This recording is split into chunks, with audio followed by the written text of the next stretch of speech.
اسلام ایک مکمل ضابطۂ حیات ہے۔ اللہ تعالیٰ نے اسلام کے ماننے والوں کے لیے کوئی بھی زندگی کے شعبے سے متعلق ایسا شعبہ نہیں ہے، چاہے وہ انسانی نقطۂ نظر سے کتنی چھوٹی اہمیت کا حامل ہو یا کتنی زیادہ انسانی زندگی میں اس شعبے کی اہمیت ہو،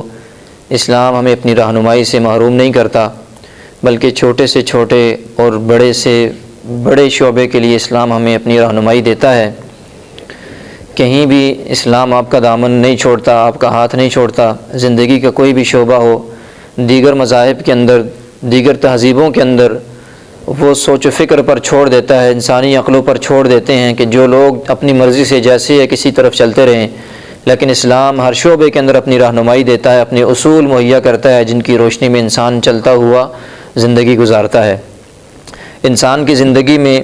دو موقع ایسے آتے ہیں جہاں انسان کے سیدھے راستے سے ہٹ کر شیطان کے راستے پر چلنے کی امید زیادہ ہوتی ہے اور راہ راست کو چھوڑ کر بھٹک جانے کا خطرہ زیادہ ہوتا ہے۔ تو اسلام نے ان دونوں موقعوں پر بھی اپنے ماننے والوں کی بڑی ہی پیاری، بڑی ہی بہترین رہنمائی فرمائی۔ وہ دو موقع جہاں انسان جو ہے نا وہ بکھر جاتا ہے اور راہ راست کو چھوڑ دیتا ہے، وہ ایک موقع خوشی کا ہے اور دوسرا موقع غمی کا ہے کہ خوشی میں انسان آپے سے باہر ہو کر اللہ تعالیٰ کی نافرمانی کے اندر لگ جاتا ہے، غلط راستوں کو اختیار کر لیتا ہے اور نمود و نمائش کے اندر لگ جاتا ہے، اسراف کے اندر لگ جاتا ہے اور حرام کاموں کے اندر چل پڑتا ہے۔ اسی طرح انسان غم کے اندر غم سے نڈھال ہو کر اور شکستہ دل ہو کر، ٹوٹے دل کی وجہ سے اور غم کے پہاڑ ہونے کی وجہ سے، غم کے زیادہ ہونے کی وجہ سے انسان شیطان کے راستے پر چلنا شروع کر دیتا ہے، گلے شکوے شروع کر دیتا ہے۔ تو دونوں موقع انتہائی اہمیت کے حامل، ہر انسان کی زندگی میں کبھی خوشی ہوتی ہے، کبھی غم ہوتا ہے۔ ان دونوں موقعوں پر شیطان کی پوری کوشش ہوتی ہے کہ خوشی میں سرشار شخص کو یا غم کے اندر نڈھال شخص کو غلط راستے پر لگا دے، اللہ کی نافرمانی کے اندر مبتلا کر دے۔ تو میں آپ کے سامنے تھوڑا سا خاکہ پیش کرتا ہوں کہ اسلام ان دونوں موقعوں پر ہماری کیسے رہنمائی کرتا ہے۔ ہمیں اسلام کیا تعلیم دیتا ہے کہ جب آپ خوش ہوں تو کیا کریں، جب آپ پر غم آئے، مصیبت آئے، پریشانی آئے تو آپ کو کیا کرنا چاہیے۔ اسلام ہمیں کس رخ پر لے کر چلتا ہے ان دونوں موقعوں کے اوپر۔ تو یاد رکھیں کہ خوشی کے اندر انسان آپے سے باہر کیسے ہوتا ہے۔ حدیث پاک کے اندر آتا ہے، صحیح بخاری کی، صحیح مسلم کی روایت ہے، فرمایا کہ ایک شخص جو ہے وہ اونٹ کے اوپر اپنا سامان زیادہ راہ اس کے پاس ہوتا ہے، کیونکہ اونٹ صحرا کے اندر ریتیلی زمین میں چلتے ہیں، تو وہاں پر نہ کہیں کنواں ہوتا ہے، نہ پانی کا کوئی انتظام، نہ کھانے کا کوئی انتظام ہوتا ہے۔ تو جو لوگ صحرا کا سفر کرتے ہیں اپنا سارا سامان کھانے پینے کا اونٹ پر اپنے ساتھ رکھا ہوتا ہے۔ تو فرمایا کہ وہ اپنے ساتھ لے کر کے زندگی کا ساز و سامان ہے کہ صحرا میں تو ہر طرف پھر ریت ہی ریت نظر آتی ہے اور کچھ نہیں ہوتا۔ ایک شخص سفر کے لیے نکلا صحرا میں اونٹ پر، اس نے اپنا سارا سامان ساتھ لیا، درمیان میں کہیں صحرا کے پہنچا تو کسی جگہ پر لیٹنے اور آرام کرنے کے لیے لیٹ گیا، وہاں پر سستانے لگا۔ جیسے ہی تھوڑی دیر لیٹا، تھکا ہوا تھا، اس کی آنکھ لگ گئی۔ آنکھ تھوڑی دیر کے بعد کھلی، دیکھا کہ وہ اونٹ جس پر اس کا سامان لدا ہوا تھا، جس پر اس کی زندگی کا سامان تھا، کہ اس صحرا کے اندر وہ کچھ نہیں ملتا، نہ کوئی بندہ یہاں موجود ہے، نہ کھانے پینے کا کوئی سامان موجود ہے، یعنی اس کی زندگی کا سامان جس اونٹ پر موجود ہے وہ اونٹ اس کو نظر نہیں آیا۔ وہ بندہ اٹھتا ہے وہاں سے، کبھی ایک طرف صحرا میں دوڑ لگاتا ہے، کبھی دوسری طرف دوڑ لگاتا ہے، کبھی تیسری طرف، آگے پیچھے سب طرف دوڑتا ہے، لیکن صحرا کا عالم یہ ہوتا ہے کہ ہر طرف ریت ہی ریت ہوتی ہے، وہاں انسان کو کچھ نظر نہیں آتا۔ وہ شخص تھک ہار کر اس گرم زمین کے اندر گھومتا رہتا ہے اور تھک ہار کر آخر کار اتنا گھومتا ہے کہ اسے پیاس لگ جاتی ہے، بھوک لگ جاتی ہے اپنے اونٹ کو ڈھونڈنے کی وجہ سے، تو ایک جگہ پر نڈال ہو کر گر جاتا ہے۔ اس انتظار میں، حدیث میں آتا ہے کہ اس انتظار میں ہوتا ہے کہ بس اب فرشتہ آئے گا اور میری روح قبض ہو جائے گی، میری یہاں جان نکل جائے گی اور میرا کوئی حل نہیں ہے اس کا کہ میرا اونٹ مجھے نہیں ملا جس پر میرا سامان تھا۔ فرمایا اسی انتظار میں بیٹھ وہاں لیٹا ہوتا ہے، موت کے انتظار میں پڑا ہوتا ہے کہ میری موت ہے، اب آگے کچھ بھی نہیں، اسے کچھ نظر نہیں آتا۔ اسی حال میں اس کی ذرا سی آنکھ کھلتی ہے، دیکھتا ہے اس کا اونٹ اور اس کا سامان اس کو سامنے نظر آنے لگ جاتا ہے۔ فرمایا کہ اس شخص کی خوشی کا کیا عالم ہے کہ جو ہے نا موت کے انتظار میں لیٹا ہوا ہے، لیکن موت کے انتظار کے ساتھ ہی اس کا اونٹ اس کو نظر آ جائے، اس کی زندگی کا سامان اس کو نظر آ جائے، اس کی زندگی کی امید کی کرنیں دوبارہ روشن ہو جائیں، اس کی زندگی کی شام دوبارہ صبح کے اندر تبدیل ہو جائے، تو وہ شخص شخص خوشی کے عالم میں اٹھ کے بیٹھ جاتا ہے اور کہنا یہ چاہتا ہے، اپنی زبان سے کچھ الفاظ نکالنا چاہتا ہے لیکن غلطی ہو جاتی ہے، خوشی کے اندر اس سے غلط الفاظ منہ سے نکل جاتے ہیں، وہ یہ کہتا ہے کہ انت ربی انا ربی وانت عبدی وانا ربک، اے اللہ، زبان سے کہنا تو یہ چاہتا تھا یا اللہ تیرا شکر ہے، تو میرا رب ہے، میں تیرا بندہ ہوں، تیرا شکر ہے تو نے میرا اونٹ واپس دلوا دی، اس پہ میری زندگی کا سامان تھا، لیکن غلطی سے خوشی کے اندر یہ الفاظ زبان سے نکل جاتے ہیں کہ تو میرا بندہ ہے اور میں تیرا رب ہوں، غلطی سے زبان سے یہ الفاظ نکل جاتے ہیں۔ اب دیکھیں انسان، میں بتانا یہ چاہ رہا تھا کہ غلطی سے اس کی زبان سے، خوشی کی وجہ سے انسان کی زبان سے بعض دفعہ مختلف چیزیں نکلنا، تو یہ جو واقعہ بیان کیا حدیث شریعت میں، یہ شخص تو بھول کر، اور ہم لوگ خوشیوں کے اندر جان بوجھ کر اللہ کی نافرمانی کرتے ہیں۔ اللہ تعالیٰ کسی کو بیٹے کی، بیٹی کی، اولاد کی نعمت سے نوازتا ہے، وہ ایسی غلیظ رسمیں ادا کرتا ہے، وہ ایسی فضول خرچی کرتا ہے، وہ ایسے ناچ اور گانے کی محفلیں سجاتا ہے جس کا اسلام کے اندر کوئی تصور نہیں، اللہ کی نافرمانی کرتا ہے۔ اللہ نے نعمت دی، ہم خوشی کے اندر اللہ کی نافرمانی کے راستے میں چل پڑتے ہیں۔ اسی طرح اور خوشی کے جو موقع ہوتے ہیں، سب سے زیادہ شادیوں کے جو معاملات ہیں، اللہ خوشی عطا فرماتا ہے اور ہم لوگ غلط راستوں پر، رسموں کے اندر، رواج کے اندر اور شیطان کو خوش کے اندر کرنے کے اندر لگ جاتے ہیں۔ اسلام ہمیں ان چیزوں کے اندر یہ تعلیم نہیں دیتا۔ اسلام خوشی میں بھی اور غمی میں بھی اپنی تعلیم دیتا ہے۔ غم کے اندر ہم اتنے دکھ میں پریشان ہو جاتے ہیں کہ اگر کوئی کسی شخص کا کاروبار سارا ڈوب جائے، اسی طرح اس کا بہت زیادہ نقصان ہو جائے، یا گھر کا نقصان ہو جائے، بچوں کا نقصان ہو جائے، تو انسان بعض دفعہ پریشان ہو جاتا ہے، اللہ سے گلے شکوے شروع کرتا ہے کہ اللہ کو میں ہی ملا ہوں، میں تو نمازیں پڑھتا ہوں، میں تو اچھے کام کرتا ہوں، نیک کام بھی کرتا ہوں، پھر میرے اوپر یہ مصیبتیں کیوں آتی ہیں، فلاں تو اللہ کا نافرمان ہے، اس پر نہیں آتی۔ تو انسان اللہ کے سامنے گلے شکوے غم کی وجہ سے کرنا شروع کر دیتا ہے۔ تو خوشی ہو یا غم ہو، اسلام ہمیں کیسی پیاری تعلیم دیتا ہے۔ دونوں موقعوں کے اندر آپ اندازہ لگائیے گا، ایک جیسی تعلیم دیتا ہے، خوشی کا موقع ہو یا غم کا موقع ہو۔ پہلے نمبر پر خوشی کا موقع، اسلام کے اندر خوشی کا موقع، خوشی کا تہوار یہ عید کا موقع ہوتا ہے۔ اسلام نے اپنے ماننے والوں کو خوشی کا جو دن دیا ہے وہ عید کا دن ہے۔ عید کے دن سارے مسلمان چھوٹی بڑی عید کو خوش ہوتے ہیں اور نئے کپڑے پہنتے ہیں اور خوشی کا ایک سما ہوتا ہے۔ اس خوشی کے سما کے اندر دیکھیں، اب اسلام نے تہوار دیا، یہاں یہ اسلام بتلانا چاہ رہا ہے کہ میں خوشی دیتا ہوں، خوشی کا یہ دن میں نے تمہارے اوپر متعین کیا ہے، خوب کھاؤ خوب پیو، اس دن روزہ نہیں رکھنا، اس دن صرف شیطان کے متعلق آتا ہے کہ روزہ رکھتا ہے، مومنین کو حکم ہے اس دن کے اندر خصوصی طور پر روزہ رکھیں،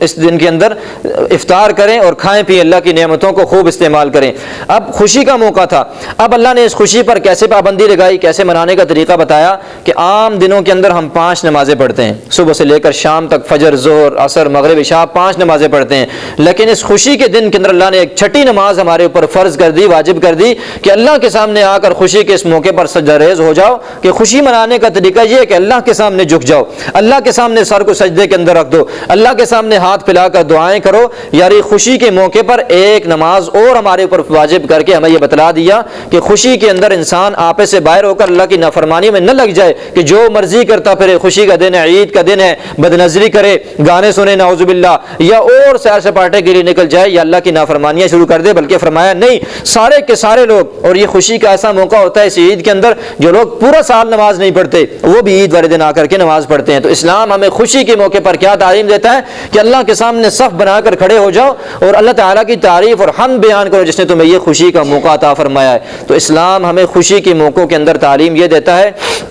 کہ ہم خوشی کے موقع پر اللہ کا زیادہ شکر ادا کریں، ہم خوشی کے موقع پر اللہ سے اپنے تعلق کا جائزہ لے کر اللہ سے تعلق کو بڑھائیں، خوشی کے موقع پر نیکی کے کام کو زیادہ کریں، خوشی کے موقع پر صدقہ اور خیرات کو زیادہ کریں، نہ یہ کہ ہم لوگ خوشی میں اللہ کی نافرمانیاں شروع کر دیں۔ اللہ میں سمجھنے کی توفیق نصیب فرمائے۔ اسی طرح جو ہے نا، اور خوشی کے موقع کے اندر ہم لوگ شادیوں کے اندر کیسی غلیظ رسمیں ہمارے اندر چل پڑی ہیں کہ ان کے نقصانات کو ہم آج خود دیکھتے ہیں۔ سرکار دو عالم صلی اللہ علیہ وسلم کی جو ہے نا وہ پیاری چہیتی بیٹی حضرت سیدہ فاطمہ الزہرا رضی اللہ تعالی عنہ کا نکاح ہوا، رخصتی ہوئی، ہمیں اس سے کیا نمونہ ملتا ہے؟ سرکار کو بھی تو خوشی تھی نا اپنی بیٹی کی شادی کی، ہمیں کیا نمونہ ملتا ہے؟ اور اسی طرح عثمان رضی اللہ تعالیٰ عنہ سے 2 بیٹیوں کا ام کلثوم اور سیدہ رقیہ کا نکاح فرمایا یکے بعد دیگرے۔ ان تینوں بیٹیوں کی شادیوں کے اندر ہمیں کیا سبق ملتا ہے؟ ہمیں صرف بقدر ضرورت سامان اور سادگی ملتی ہے، کہیں سے قرض نہیں ملتا۔ ہم سرکار دو عالم صلی اللہ علیہ وسلم سے زیادہ اپنی بیٹیوں سے، اپنے اولاد سے، بچوں سے متعلق جو ہے نا مستقبل کے خطرات اور خدشات سے زیادہ آگاہ نہیں ہیں۔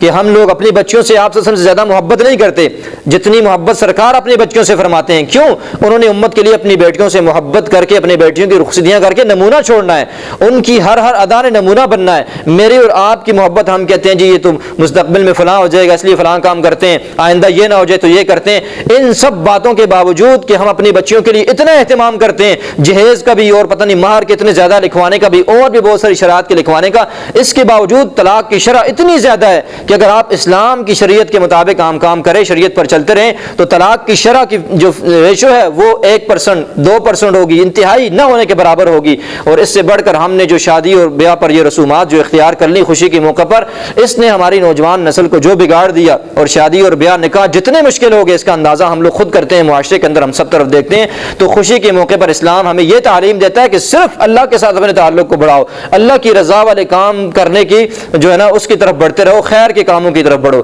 تو اللہ ہمیں خوشی کے موقع پر اپنا تعلق نبھانے کی, اپنے تعلق پر چلنے کی توفیق نصیب فرمائے. دوسرا کام,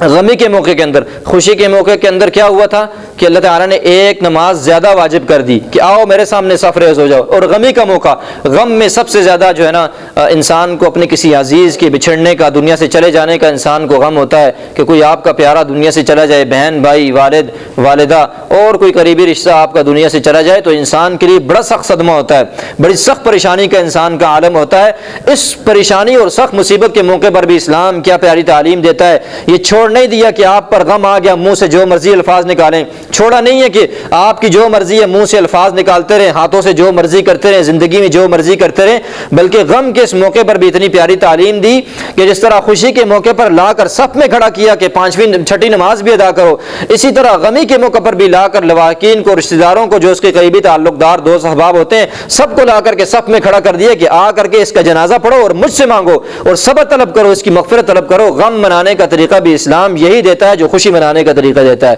خوشی کے اندر بھی اسلام لا کر کے صف میں کھڑا کر کے 6ٹھی نماز پڑھواتا ہے تاکہ اللہ سے تعلق بن جائے. غم کے اندر بھی اسلام یہی تعلیم دیتا ہے کہ غم میں ڈھال ہو کر کہیں شیطان انہیں نہ بہکا دے, آ کر کے صف میں کھڑے ہو, اس کی مغفرت مانگو, پوری امت کی مغفرت مانگو اور اللہ سے صبر کا سوال کرو. یہی اسلام ہمیں خوشی کے موقع پر بھی غمی کے موقع پر بھی تعلیم دیتا ہے. کیسا پیارا اسلام کا نظام ہے. آپ تصور کریں, خوشی میں بھی صف بناؤ, میرے سامنے آ کر جھک جاؤ, ہاتھ پھیلاؤ, اللہ کے سامنے سجدہ ریز ہو جاؤ, اور غمی کے اندر بھی فرمایا ادھر ادھر نہ بھٹک جاؤ, زبان سے غلط بول نکالنے کی کوشش نہ کرو, صف میں کھڑے ہو جاؤ سارے آ کر کے. غم منانے کا طریقہ بھی یہی ہے کہ سارے مل کر یہ جو چلا گیا تمہارا پیارا دنیا سے, اس کی مغفرت مجھ سے طلب کرو, اپنے بھی مغفرت کا سوال کرو. تو اسلام خوشی اور غمی کی دونوں کے اندر ہمیں یہی تعلیم دیتا ہے کہ ہمارا تعلق اللہ کے ساتھ مضبوط ہوتا چلا جائے. اپنے ماننے والوں کو ادھر ادھر کی چیزیں دنیا داری میں پڑھنے کی اسلام جو ہے نا کبھی ترغیب نہیں دیتا, اسے ناپسند کرتا ہے. اور ہم یہ سمجھتے ہیں کہ شاید یہ غم کے اندر اور خوشی کے اندر, خوشی کی مثالیں میں نے سرکار کی دے دی کہ غم کے اندر یہ غم سہنا مشکل کام ہے. یاد رکھیں یہ سہنا کوئی مشکل نہیں ہے. مشہور محدث ہیں, آپ اسلاف کو دیکھیے, مشہور محدث ہیں ابو قلابہ رحمۃ اللہ تعالی علیہ, اللہ کے نبی صلی اللہ علیہ وسلم کی احادیث کے ماہر تھے, اور آخری عمر کے اندر ایک جگہ پر ایک خیمے کے اندر سرحدوں کے اندر کہیں رہا کرتے تھے. آخری وقت تھا, ایک سرحدی جو فوجی تھے ان کا قافلہ وہاں گشت کر رہا تھا. اس نے دیکھا کہ صحرا کے اندر, سرحدوں کے اندر ایک خیمہ لگا ہوا ہے. تو سپہ سالار نے کہا کہ پتہ نہیں کون اجنبی ہے یہاں اتنی بیابان میں, اتنی جو ہے نا ویران جگہ پر خیمہ لگا کر موجود ہے. اندر جا کر معلوم کیا, دیکھا تو ایک نابینا شخص ہے, آنکھوں سے اندھا ہے, اور ہاتھ اور پاؤں بھی دونوں کام نہیں کرتے. آپ تصور کریں غم کا اور اس چیز کا کہ مصیبت اور پریشانی کا حال دیکھیں. آنکھیں بھی نہیں ہیں, دیکھ نہیں سکتے, اور اسی طرح جو ہے نا ہاتھ اور پاؤں بھی کام نہیں کرتے. خیمے کے اندر ایسا بوڑھا ضعیف شخص پڑا ہوا ہے. معلوم کرنے پر پتہ چلا کہ یہ تو مشہور محدث وقت کا محدث ابو قلابہ ہیں رحمۃ اللہ تعالی علیہ, جن کا علم ساری دنیا کے اندر سرکار کی احادیث کی برکت سے, ان کے احادیث پر کام کرنے کی وجہ سے ساری دنیا کے مسلمانوں نے جانتے ہیں. تو فرمایا کہ مشہور محدث ابو قلابہ وہاں موجود تھے. ان سے پوچھا تو کہنے لگے خیریت سے ہوں, لیکن فرمایا کہ میرا ایک بیٹا ہے, اس کے پاس چند بکریاں کچھ ریوڑ ہے, ان کی جو ہے نا خدمت کرتا ہے, اور آ کر کے جو ہے نا پھر میری خدمت کرتا ہے, ان کا دودھ استعمال کرتے ہیں. تو وہ کچھ وقت سے باہر نکلا ہوا ہے بکریوں کو لے کر, لیکن واپس نہیں آیا. تو آپ میرا ایک کام کر دیجئے. سپہ سالار سے کہنے لگے آپ میرے بچے کو باہر ذرا ڈھونڈ کر کے لے آئیں کہ بولو والد پریشان ہے, آپ اندازہ لگائیں ابھی کیا ہو. فرمایا کہ میں باہر نکلا, باہر جا کر کے دیکھا, ادھر ادھر ڈھونڈتا رہا, بچہ نہیں ملا. کچھ دور جا کر دیکھا تو ایک لاش مجھے بچے کی ملی, جس کو جو ہے نا کسی بھیڑیے نے, کسی درندے نے چیر اور پھاڑ کر قتل کر دیا تھا. اب کہنے لگے جب میں نے اس بچے کی لاش کو دیکھا تو میں حیران ہو گیا کہ یہ تو وہی اس شخص کا بچہ ہے جو اندر خیمے کے اندر موجود ہے۔ کہنے لگے کہ میرا دل پھٹنے لگا، میری زبان میرا ساتھ نہ دے کہ اور میرے قدم میرے ساتھ نہ دے کہ میں کیسے جا کر اس کے باپ کو بتاؤں جو آنکھوں سے نابینا ہے، جو ہاتھ اور پاؤں سے معذور ہے، اپنا کوئی کام نہیں کر سکتا۔ ایک اس کی زندگی کا آسرا اس کا یہ بچہ تھا، اور وہ بھی اس حال کے اندر پڑا ہوا کہ درندوں نے چیر پھاڑ کر ختم کر دیا اور قتل ہو گیا، ختم ہو گیا، دنیا سے چلا گیا۔ کہتے میرا قدم میرے ساتھ نہ دے کہ میں اس کے باپ کو جا کر کیسے بتاؤں، وہ کیسے اس صدمے کو برداشت کرے گا، خود معذور انسان ہے۔ کہتے بدل نخواستہ بوجھل دل کے ساتھ میں آخر چلا گیا اس کے والد کے پاس، ان سے جا کر عرض کیا کہ اگر اللہ نے کوئی چیز آپ کو دی ہو، مطلب دل بہلانے لگا، اللہ نے کوئی چیز دی ہو لے لی ہو تو آپ کیا کریں گے؟ کہنے لگے کہ وہ مجھے کہنے لگے بات کو گھماؤ پھراؤ نہیں، جو بات تمہارے دل کے اندر ہے بتاؤ کیا مسئلہ ہے، تم نے بیٹے کی تلاش کے لیے بھیجا تھا۔ اب ہمیں سنتے ہوئے ہمیں بیان کرتے ہوئے دل پھٹتا ہے کہ معذور شخص کیا کہے گا اپنے بیٹے کو چیر پھاڑنے کی حالت میں کہ کوئی اس کا موجود نہیں ہے پرسان حال اس کے علاوہ اس کا خیال کرنے والا۔ تو فرمایا جیسے ہی میں نے بتایا کہ اللہ نے آپ کا بیٹا واپس لے لیا، اس طرح اسے جنگلی درندوں نے ہلاک کر دیا ہے، تو کہنے لگے کہ اللہ کی قسم ان کی زبان سے یہ الفاظ نکلے کہ اللہ تیرا شکر ہے، انا للہ ما اعطا وما اخذ، سب کچھ اللہ کا ہے، جو وہ دیتا بھی ہے جو لے لیتا ہے۔ اگر بیٹے کو زندگی اللہ نے عطا کی تھی، میری خدمت کرتا تھا، آج لے لیا تو اللہ کا مال تھا، جب چاہے دے دے جب چاہے لے لے۔ فرمایا کہ میں اس شخص کے صبر پر حیران رہ گیا۔ آپ اور میں اگر یہ کہیں کہ غم ہم برداشت نہیں کر سکتے تو یاد رکھیں اگر صحابہ کی ہمارے اسلاف کی یہ مثالیں ہمارے سامنے نہ ہو تو پھر تو میں اور آپ کہہ سکتے ہیں کہ بھائی یہ دین ہے، اس پر تو ہم عمل نہیں کر سکتے، دین جس کی تعلیم دیتا ہے ہم عمل نہیں کر سکتے۔ ہم سے زیادہ گلوں شکووں کے حقدار تو وہ تھے جنہوں نے دین پر سب کچھ لگایا، ساری زندگیاں لگائیں، جوانیاں اس دین پر لٹائیں، بچوں کو قربان کر دیا، اور آخر میں یہ حالت ہے کہ معذور ہیں لیکن بچے کو بھی اللہ اس حالت میں لے لیتے ہیں تو اللہ کا شکر زبان سے ادا کرتے ہوئے نظر آتے ہیں۔ تو ہمارے اوپر تو وہ پریشانیاں آتی بھی نہیں جو ان کے اوپر آئی ہیں، تو ہماری چھوٹی چھوٹی پریشانیاں ہوتی ہیں، اس کے اندر بھی ہم اگر صبر کریں تو ہم اس مقام کو پا سکتے ہیں۔ ان لوگوں نے اس دین پر عمل کر کے غم کے موقع پر خوشیوں پر اس دین پر عمل کر کے میرے اور آپ کے لیے کوئی عذر نہیں چھوڑا کہ ہم خوشی کے موقع پر جو ہے اللہ کی نافرمانیاں کریں یا غم سے اتنے ڈھال ہو جائیں، اتنے پریشان ہو جائیں، غم کو اتنے سوار اپنے اوپر کر لیں کہ اللہ کی نافرمانیاں شروع کر دیں۔ ان صحابہ نے اور اسلاف نے ہمارے یہ بتلا دیا کہ دین پر چلنا اتنا آسان ہے کہ معذور ترین شخص بھی اس پر یوں ہی چلتا ہے جیسے ایک جیتا جاگتا صحیح انسان چلتا ہے۔ تو اللہ تعالی ہمیں خوشی کا موقع ہو یا غم کا موقع ہو دین کی تعلیمات پر چلنا نصیب فرمائے، اور خوشی کی اور غم کی اس تعلیم کو جو اسلام نے ہمیں دی کہ خوشی کے موقع پر بھی صف بستہ کر دیا، صف میں کھڑا کر دیا، اور غم کے موقع پر بھی آ کر کے صف میں کھڑا کر کے اپنے سامنے لا کھڑا کیا کہ کسی کے در پر نہ جاؤ، خوشی کا موقع ہو غم کا موقع ہو میرے در پر آؤ، مجھ سے مانگو، میرا شکر ادا کرو، میں تمہاری ساری ضرورتوں کو بھی پورا کروں گا، خوشیوں میں بھی اضافہ کروں گا، اور غم کے بدلے میں بہترین نعمت بدل عطا کروں گا۔ تو اللہ تعالی ہمیں خوشی اور غم کے اندر اسلام کی تعلیمات کو سامنے رکھنے کی توفیق نصیب فرمائے۔ وما علیہ الا البلاغ المبین۔